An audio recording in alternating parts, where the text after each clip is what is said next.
This is the Lone Crater YouTube. We hope this video helps. You start by confirming prerequisites and taking the first actionable steps. Install AWS CLI v2 now. If you have Python, you can use pip, but the bundled installer is simpler and avoids conflicts. Once done, ensure you created an IAM user with programmatic access so you have an access key ID and secret. Make sure to pick least privilege policies. Decide whether to use your OS package manager, installer, or homebrew. Pick one and run the install command immediately. You continue by configuring and validating the CLI.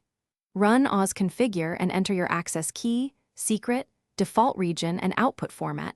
This writes to /. Oz/credentials and /. Oz/config.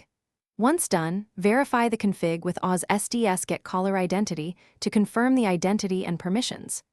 Make sure to test a basic API call like Oz S3LS to ensure network and IAM policies permit access. If you use multiple profiles, specify profile when configuring and testing to avoid overriding defaults.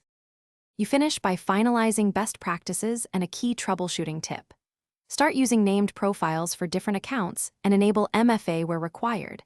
Set environment variables for CI pipelines. Keep the CLI updated and verify with Oz version before relying on new features. If something breaks, first check credentials and region settings, then network issues like proxies, and finally IAM permissions. Most failures are permission-related. If you see an access denied error, make sure the IAM policy explicitly allows the action you attempted. Thanks for watching. Consider subscribing if we helped you.